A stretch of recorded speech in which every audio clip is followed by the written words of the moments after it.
Olá, seja bem-vindo a mais uma edição do nosso programa Café e Negócios, aqui do Núcleo de Comunicação da UNORTE, transmitido em nossas redes sociais e também pela TV Rio Preto, no canal 7 da NET.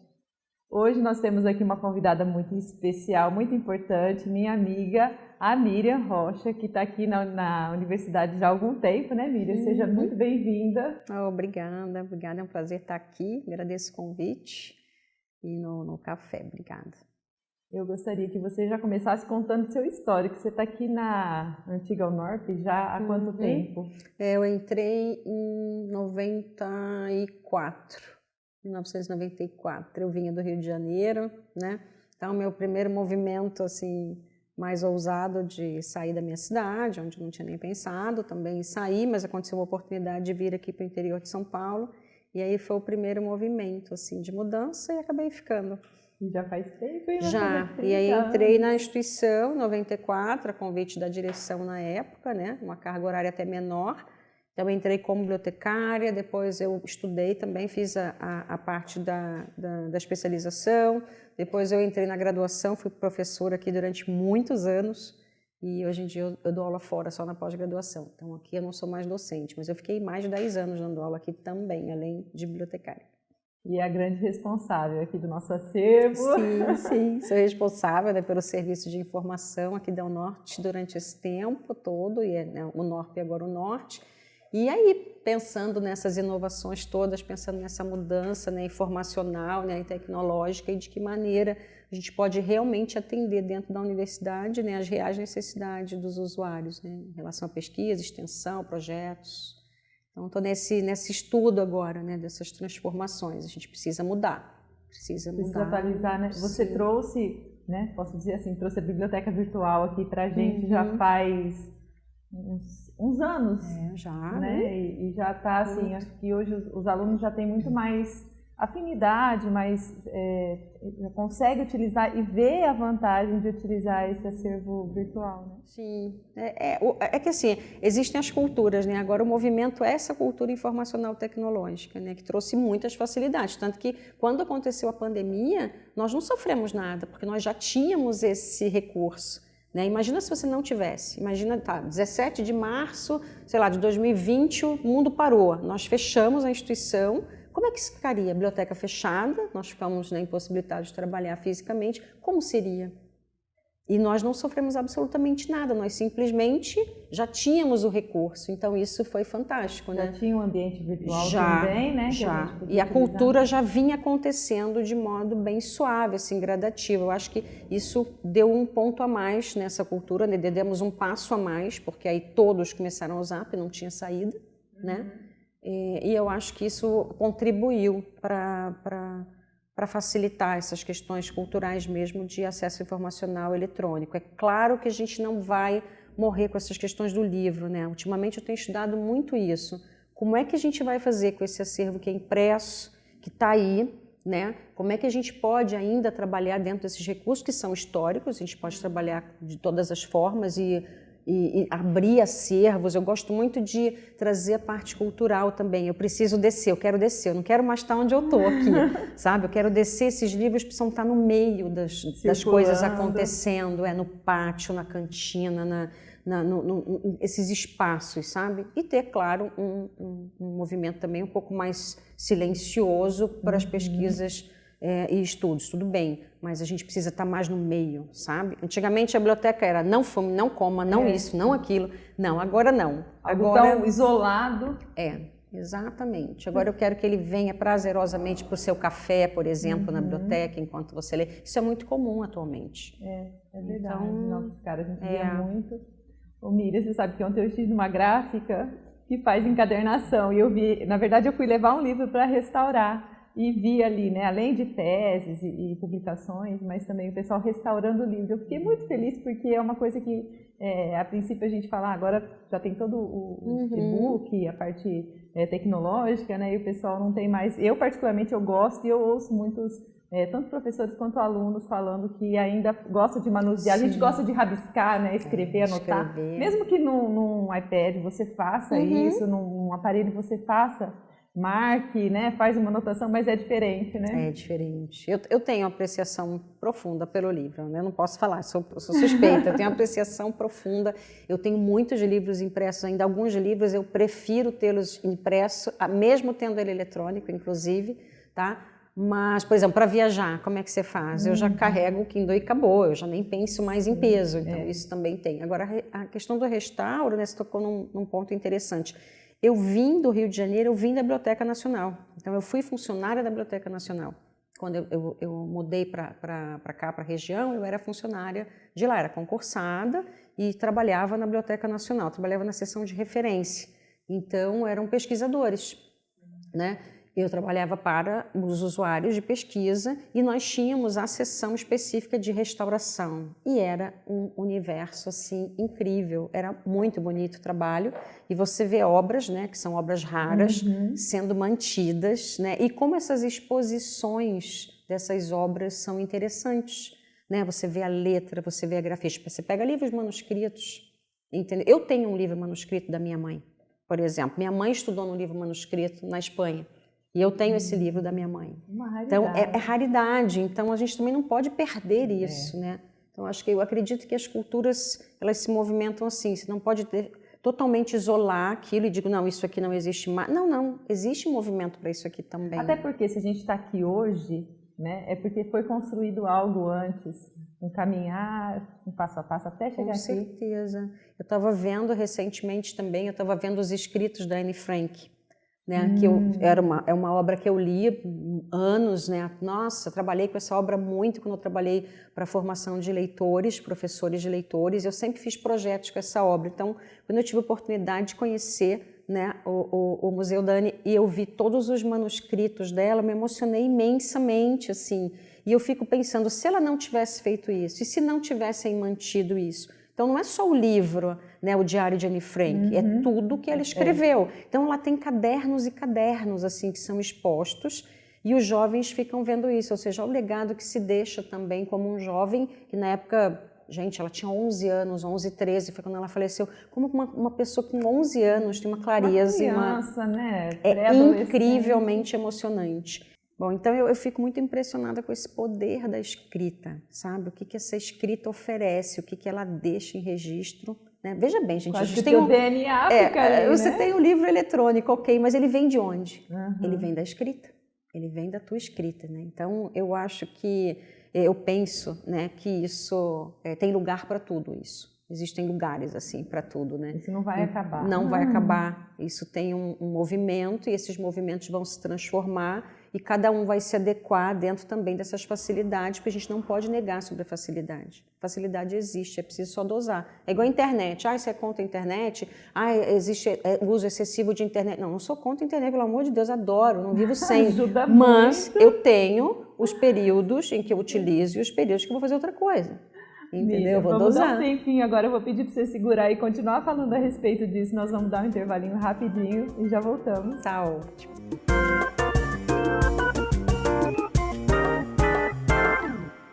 Olá, tudo bem com você? Ligado na Rádio Norte. Rádio Norte, sempre um bom papo, sempre boa música.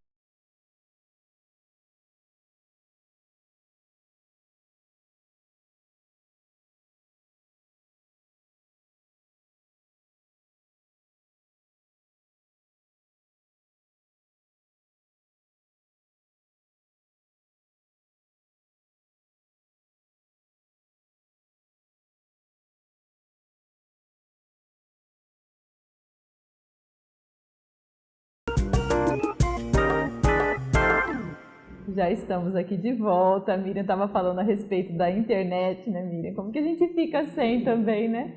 Impossível, agora é impossível. Então, acredito que esses movimentos agora já estão acontecendo, né, de direcionamentos para que não haja o excesso. Tudo em excesso é prejudicial, então que também não haja o excesso de uso de internet. Então, dosar isso, principalmente na infância, na adolescência, enfim, né, e não só, acho que adultos também.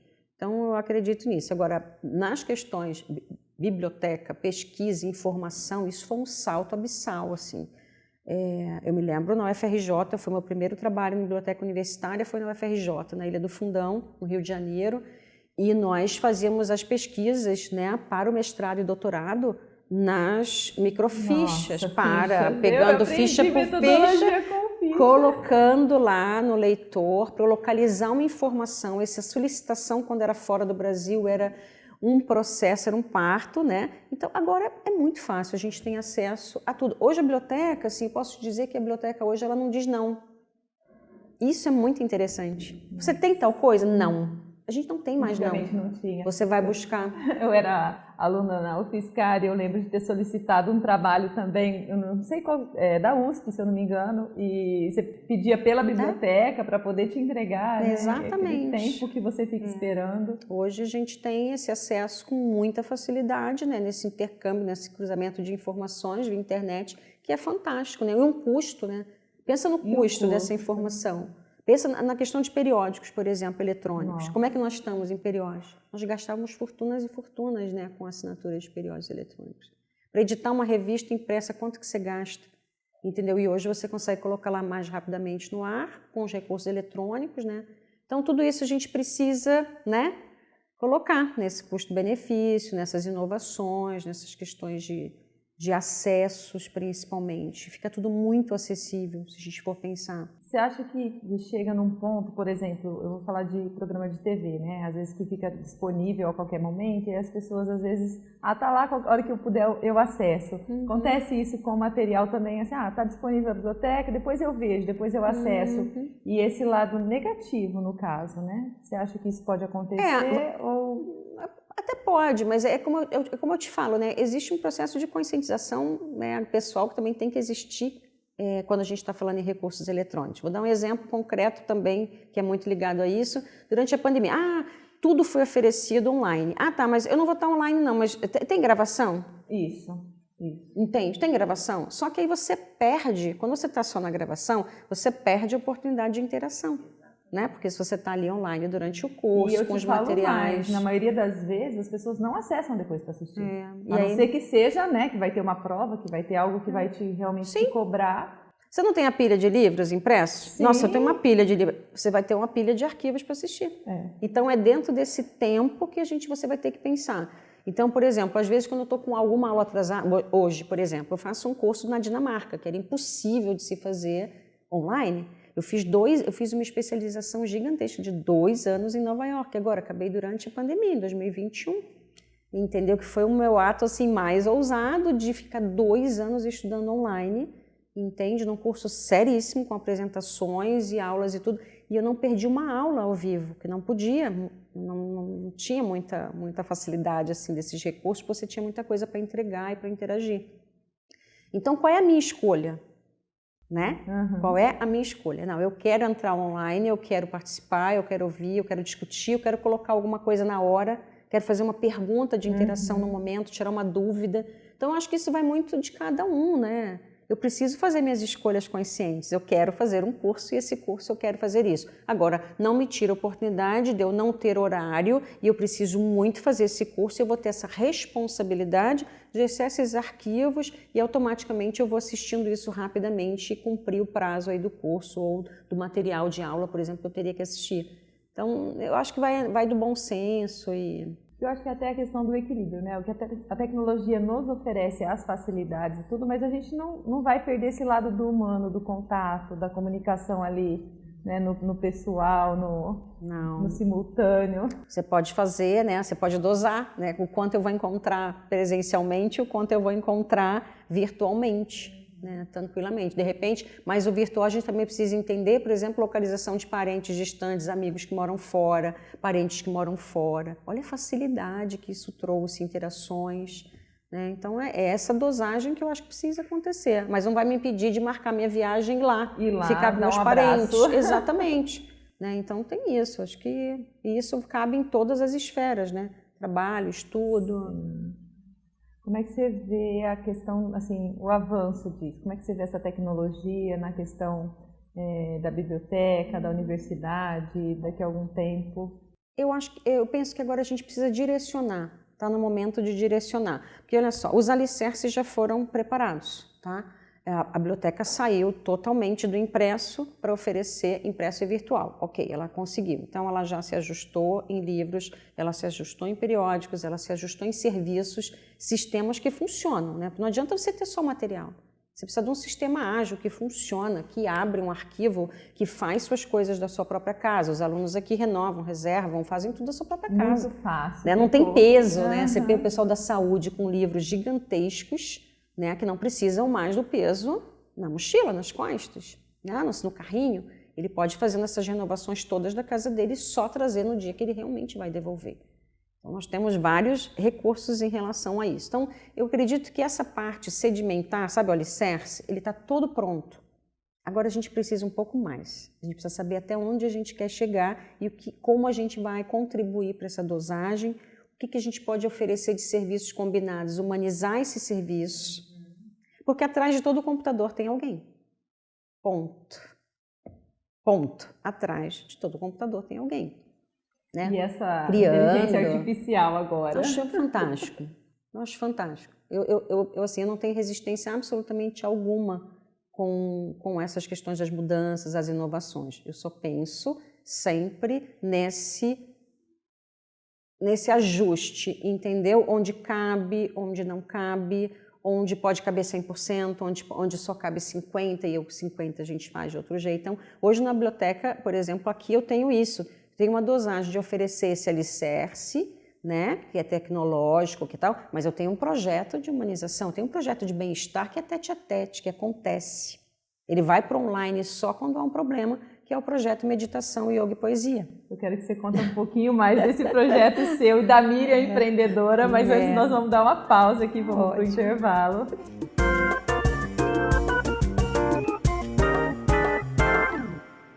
Olá, eu sou a Isabela e faço administração aqui na Unorte. É o único da região que tem uma agência de inovação. Na agência de inovação, a gente tem a oportunidade de colocar em prática as teorias aprendidas em sala de aula como se fosse no dia a dia de uma organização, incluindo conceitos sobre empreendedorismo, liderança e desenvolvimento de produtos, sustentabilidade, ética e compliance. A estrutura da Unorte também inclui laboratórios de informática, bibliotecas físicas e virtuais, auditórios e um corpo docente composto por mestres e doutores. Se você pretende fazer administração, é aqui.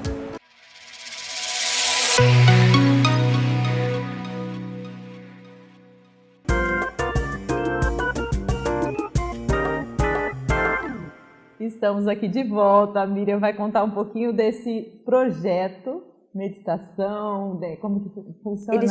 Ele já mudou de nome, né? Mas atualmente ele se chama Meditação, Yoga e Poesia.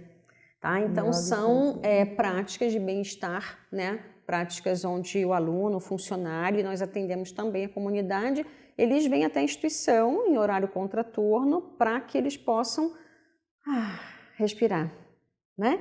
Para fazer essa conexão ou reconexão de volta consigo, né, com o seu corpo, com a sua respiração, trazer um pouco de equilíbrio, reequilíbrio emocional, autorregulação de suas emoções, né? E isso também, e olha que interessante, eu criei esse projeto em 2015, já faz quase 10 anos. Setembro de 2015, por conta da minha vida pessoal, né? Então, é uma junção da minha vida pessoal com a minha vida profissional, que, gente, somos seres únicos aqui, que temos partes e somos seres que interagem, né, em todas essas esferas. Então, eu trouxe esse projeto para cá com essa ideia. Eu tinha um professor, né, de yoga na época, eu fazia uma formação de yoga fora, e ele tinha um projeto na Universidade de Washington com os alunos. E aí ele me convidou, inclusive, ele disse, Miriam, já que você está estudando aqui comigo, se você quiser ir para lá conhecer, ficar comigo um mês e tal, você vê como acontece e tal, e leva para você, eu acho que é a tua veia, sabe, está na tua veia. Eu falei, nossa, eu não acredito. E aí eu comecei bem humilde, assim, sabe, com muito medo também de implantar isso, trazer isso, mas ao mesmo tempo muito segura que era um caminho. E hoje eu vejo isso em várias instituições, hoje eu vejo isso como um recurso, né? Eu vejo isso, por exemplo, o nosso método 360, por exemplo, aqui. Isso é uma junção incrível com o método 360, entendeu? Com as questões da felicidade, da inteligência emocional, com todos esses. Então, eu vejo o projeto como um recurso, claro, né, da instituição em relação ao ensino superior, e uma forma também da instituição estar inserida na comunidade, também de oferecer à comunidade como responsabilidade social. Estou aqui pensando de colocar esse projeto como uma das disciplinas do método 360, para que todos os alunos, porque na verdade nem todos passam por ele, né? Eu tive a oportunidade aí, algum período pequeno, gostaria até demais de passar, e acho que é fantástico o momento de estar lá, realmente de fazer essa conexão. E como a poesia entrou na vida deles sutilmente, porque eu precisava de leituras curtas, né? Porque o projeto do meu professor era só o yoga e a meditação dentro da instituição. E eu falei, não, mas eu tenho a biblioteca como arcabouço, então eu tenho o mundo literário para colocar. E aí eu decidi a poesia, porque as aulas são temáticas. Então eu fui escolhendo as poesias e levando, e aos poucos eu vi o pessoal, porque esse projeto ele tem questionários, no final do ano existem os questionários de satisfação, existem os questionários de avaliação, de como eles estão se sentindo e tal, e tem uma pergunta sobre as poesias. Se você tinha por hábito, se foi inovação para você, se você gosta de ouvir ou não, se você gostaria que não tivesse. E assim, é 100% não, mantém. Sim, mantém. Então, é uma forma de você também aproximar a literatura, né? Trazer... Resgatar, talvez. Exatamente, né? Exatamente. Livro na mão ali. A gente vê poesia quando a gente é criança, na escola e tal, né? E ao longo, vou falar por mim, né? Dos estudos e tudo, a gente vai se direcionando muito mais para a parte técnica e talvez perde um pouquinho. Para mim foi vida, então nunca me distanciei dela. Então ficou assim, como que eu posso trazê-la? Entendeu? Como é que eu posso trazê-la para pertinho, né? E deixar que isso contribui nas solturas do corpo e também nas questões emocionais. Muito bom. Esse seu projeto que você tem nas Águas da Poesia, vieram junto, depois? Ele veio, que coisa engraçada, né? Como eu lia aqui as poesias no projeto na UNORTE, né? E durante, meus alunos às vezes falavam assim, poxa vida, mas... se eu não estou no projeto da UNORTE, isso é tão lindo, você não poderia fazer um movimento desses um pouco mais amplo, que fosse para todo mundo? Aí eu fiquei pensando, eu falei, nossa, e eu tinha um pouco de resistência de me colocar nas câmeras e dizer abertamente assim, pá, fazer uma coisa. Aí eu falei, não, então tá bom. Aí ele nasceu na pandemia, ele nasceu exatamente dessa ideia, né, de aproximar a poesia das pessoas nas suas casas, deixar que ela entre como um cheirinho de café da manhã, sabe? Então eu passei a fazê-la aos finais de semana, logo nas primeiras horas da manhã, como essa forma de tomar café com poesia, sabe? E comecei a gravar nas Águas da Poesia no Instagram. Então eu sou idealizadora de uma marca chamada Oceano Mindfulness, né, que eu trabalho paralelamente como bibliotecária, né, que é meditação, mindfulness e yoga. E aí e práticas compassivas, né? Então o que aconteceu? Eu comecei a ler poesias de até 1 minuto, porque eu queria algo que não ficasse armazenado, que ficasse ali no feed, pá, entende? E comecei a fazer essas leituras no Instagram no dia a dia, sem preparação, não há estúdio. É na minha casa, é no quarto, é no carro, é viajando, é no lago, é exercitando, Então era assim, como ela cabe no dia a dia. Né? A poesia, a gente vai como se a gente pudesse esgarçar esse tecido, deixar ele bem, sabe, para todas as direções e sem essa... Então eu fui fazendo esse trabalho, sem muito preparo, sem muita coisa, e me apeguei a ele, gostei, ele foi tomando... bem aceito e... Foi. Eu tenho visualizações, às vezes grandes, deixa os arquivos, todos os arquivos estão lá. Hoje acho que são 136 vídeos já, vários escritores em contato e a gente trocando ideias de livros. Isso me levou a um movimento maior pessoal, como profissional também com a poesia. Inclusive essa semana agora acabei de receber a notícia, eu tive um poema que foi selecionado, né? Em quase 2.000 poemas, o meu foi selecionado só 250 e vai compor uma coletânea agora de uma editora. Nossa, porque, que maravilha, parabéns! Acabei de receber. Legal. E agora eu vou para esse movimento e tem um outro projeto aí no forninho que eu tô bem animada assim com ele. A Miriam empreendedora. Você já se via assim nessa seara ali de encampando esses projetos? Eu acho que foi muito fantástico você trazer para a faculdade isso como uma iniciativa sua. Eu vejo que o empreendedorismo é isso, né? A gente ter iniciativas próprias e não esperar que se abra uma oportunidade. Na verdade, cavar essa oportunidade ali, né? E ver algo que é seu, que você traz e tem todo esse feedback positivo. Pode ser, acho que você está falando assim, eu estou tentando ir um pouquinho lá atrás, então, meus movimentos até de infância, né, com meus pais, como eles lidavam comigo, como eu sempre fui muito arrojada, muito solta, muito entregue a tudo, e ao mesmo tempo muito milimétrica com tudo, muito milimétrica, assim, sabe? Não, aqui, ali, isso, Então, eu percebi que eu gostava de trabalhar em mosaicos. Um mosaico, compondo. Isso aqui dialoga com isso. Eu sou das artes e da literatura, então... Mas aí entrou a tecnologia, como é que eu faria isso? Então eu tive que trazê-la para o mosaico. Mas eu não posso deixar o meu lado. E aí eu tinha o meu lado de bem-estar, que era muito forte. Eu era praticante de yoga, eu era praticante de meditação. E todas as pessoas falavam, nossa, mas que legal, assim, então por que não trazer para a educação? E aí eu fui buscar as formações. Então eu fui compondo esse mosaico e esse mosaico foi me direcionando a ser um pouquinho mais empreendedora. Então vou dar um outro exemplo concreto. Eu sou instrutora de Mindfulness, né? Muita gente sabe disso, há muitos anos já. E aí existem os programas de 8 semanas de Mindfulness. Ok, tem um desenho, tem um... E eu falei, mas eu não quero só trabalhar com os programas. Eu quero trazer isso também aproximando da leitura, aproximando da literatura, aproximando das histórias de vida, que é o que eu trabalho. Eu trabalho com histórias de vida, com contação de histórias a vida inteira. Então eu fui fazer um trabalho no Museu da Pessoa, eu comecei a fazer uns cursos no Museu da Pessoa, que são livros humanos. E eu estou muito voltada para isso agora. Então eu estou fazendo um trabalho fora, na library, né, na Human Library, que é a biblioteca humana, eu tenho participado das sessões deles, né, que são virtuais, né? E fiz esse curso, acho que eu já fiz 2 ou 3 cursos, ou 4, sei lá, do Museu da Pessoa, para trazer isso. E aí eu digo, meu Deus, eu medito, eu me solto, eu me centro e eu consigo trazer mais clareza para essas histórias que eu trago.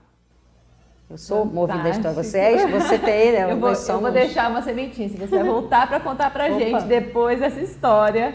E infelizmente a gente está chegando no fim, Miriam. Eu gostaria de ficar aqui mais horas conversando para você contar tudo isso, essa sua vivência, experiência, tudo que você tem a agregar. Vou deixar o convite, né, para os nossos alunos conhecerem mais de perto esse projeto, ou pelo Instagram, né, Oceano Mindful. O Oceano Mindful, minha marca pessoal, e daqui da biblioteca, biblioteca.norte, o norte.biblioteca. O norte.biblioteca. Tá bom? Um prazer estar aqui, agradeço demais e é isso, estou aqui. Obrigada, Miriam. Vamos encerrando, a gente se vê na próxima. Até mais.